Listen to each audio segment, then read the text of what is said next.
अब हम देखते हैं प्रक्षेप गति क्या होती है। ये है बहुत ही ज़्यादा मोस्ट आईएमपी टॉपिक, प्रक्षेप्य गति। यदि किसी वस्तु को ऊर्ध्वाधर के अतिरिक्त किसी अन्य दिशा में किसी प्रारंभिक वेग से फेंका जाता है तो वह वस्तु गुरुत्व के अधीन ऊर्ध्वाधर तल में गति करती है। जमीन के किसी अन्य बिंदु पर गिरती है तो उस वस्तु की इस गति को प्रक्षेप गति कहते हैं।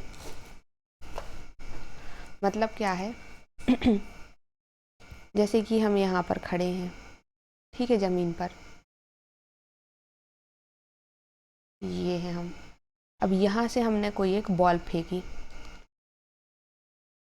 तो वो, और ऊपर फेंकी है जैसे दूर गिरे, तो वो कैसी गिरती है, ऐसी जाके गिरती है। तो हमने इसको किस डायरेक्शन में फेंका, एक हो गई एक्स डायरेक्शन, एक हो गई वाई डायरेक्शन। तो हमने इसको ऐसा फेंका वाई डायरेक्शन में और फिर ये घूमते घूमते वापस आ गई। तो जब ये ऐसी गति करती है तो इसको हम कहते हैं प्रक्षेप गति। या फिर हम इसको ऊपर से भी फेंक सकते हैं कि मान लो हम यहाँ कोई बिल्डिंग पे खड़े हैं और हमने वहाँ से एक बॉल फेंक दी तो वो ऊपर से नीचे गिर गई, तो ये वाली गति भी क्या कहलाएगी, प्रक्षेप गति। मतलब ऊर्ध्वाधर के अतिरिक्त। अब अगर हम इसको सीधा फेंकते, मानो कि हम ऐसी फेंक देते, यहाँ पर हम खड़े हैं और हमने बॉल को बिल्कुल सीधा फेंक दिया, तो सीधा फेंकेंगे और सीधी आ जाएगी, तो एक ही एक दिशा में आ गई। तो ऊर्ध्वाधर के अतिरिक्त, ऊर्ध्वाधर मतलब सीधी डायरेक्शन में, तो सीधी डायरेक्शन के अतिरिक्त। तो अभी हमने तिरछा फेंका है, अगर हम ऐसा फेंकते हैं और वो क्या करती है, ग्रेविटी लगती है उस पर, बॉल पर गुरुत्वाकर्षण लगता है बल, तो उसके कारण क्या होता है, बॉल नीचे खिंच के आ जाती है। तो वो क्या करती है, ग्रेविटी के अधीन क्या होती है, नीचे आ जाती है, जमीन पर गिरती है। तो ऐसी ही गति को हम क्या कह रहे हैं, प्रक्षेप गति। अब ये कितने प्रकार की होती है, ये दो प्रकार की होती है। एक होता है क्षैतिज प्रक्षेप गति और एक होता है तिर्यक प्रक्षेप गति। अब क्षैतिज प्रक्षेप गति क्या होता है ये देखते हैं।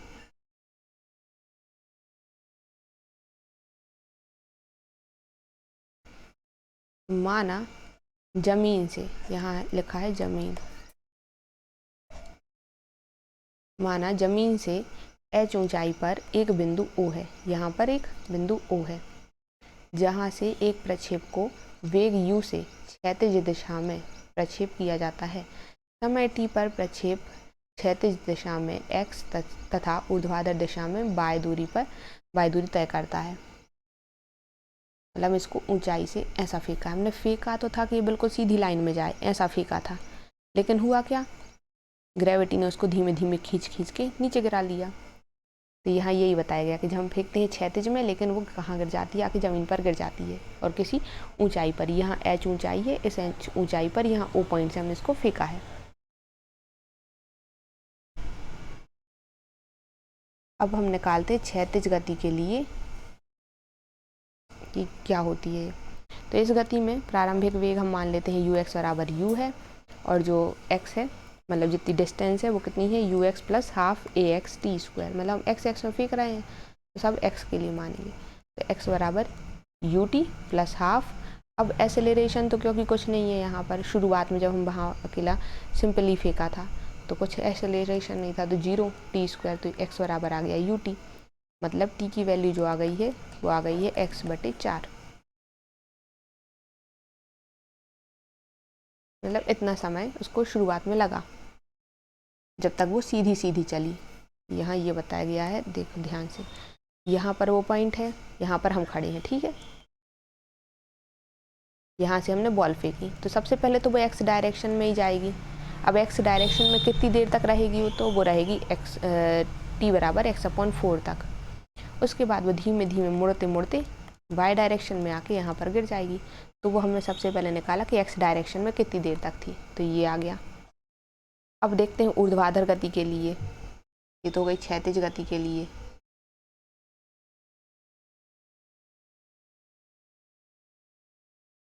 तो ऊर्ध्वाधर गति के लिए क्या होगा कि सबसे पहले प्रारंभिक वेग क्या है उसका, u y बराबर 0 है, शुरुआत में उसका वेग 0 है, और एसेलरेशन क्या है, g है। मतलब जब वो नीचे आती है तो अब जब वो नीचे आ रही है, नीचे वस्तु आते समय क्या होता है, पृथ्वी उस पर त्वरण लगाती है, और पृथ्वी का त्वरण है g। तो यहाँ पर एक्सेलरेशन कितना हो गया, g हो गया। अब y बराबर कितना आ गया, U Y T plus half A Y T square. ये कैसे आया, हमारा जो द्वितीय समीकरण होता है s बराबर U T plus half A T square. तो यहाँ पर क्या है, u है यू वाई, टी तो टी रहेगा प्लस हाफ, और a को हमने क्या कहा है, अब a जो है वो त्वरण होता है, लेकिन यहाँ पर गुरुत्वीय त्वरण लग रहा है तो वो a की वैल्यू हम g लिखेंगे, g टी स्क्वायर। अब जो u है वो क्या है, शुरुआत में 0 है, तो 0 into T plus half G T square, तो बचेगा कितना, y बराबर हाफ जी टी स्क्वायर। अब t का मान जो है पहले समीकरण में हमने क्या निकाला था, t बराबर x/4, उसकी वैल्यू यहाँ रख देंगे, तो हाफ जी टी की वैल्यू रख दी x/4 स्क्वायर, x/4 का होल स्क्वायर। तो यहाँ बचेगा कितना, half G X square upon 4 square. Solve करने पर कितना आएगा, सॉल्व करेंगे तो हम सबसे पहले यहाँ मान लेंगे कि हाफ और g/4 स्क्वायर, इसको एक कांस्टेंट मान लिया है, वो मान लिया है k, यहाँ लिख भी दिया हमने, k की वैल्यू इतनी है, ये आ गया y बराबर के एक्स स्क्वायर। अतः जमीन के ऊपर किसी ऊंचाई से, कितनी ऊंचाई हमने h ऊंचाई दी थी, जमीन के ऊपर किसी ऊंचाई से क्षैतिज दिशा में प्रक्षेप किया गया किसी प्रक्षेप का पथ कैसा होता है, परवलयाकार होता है, मतलब ऐसा गिरता है।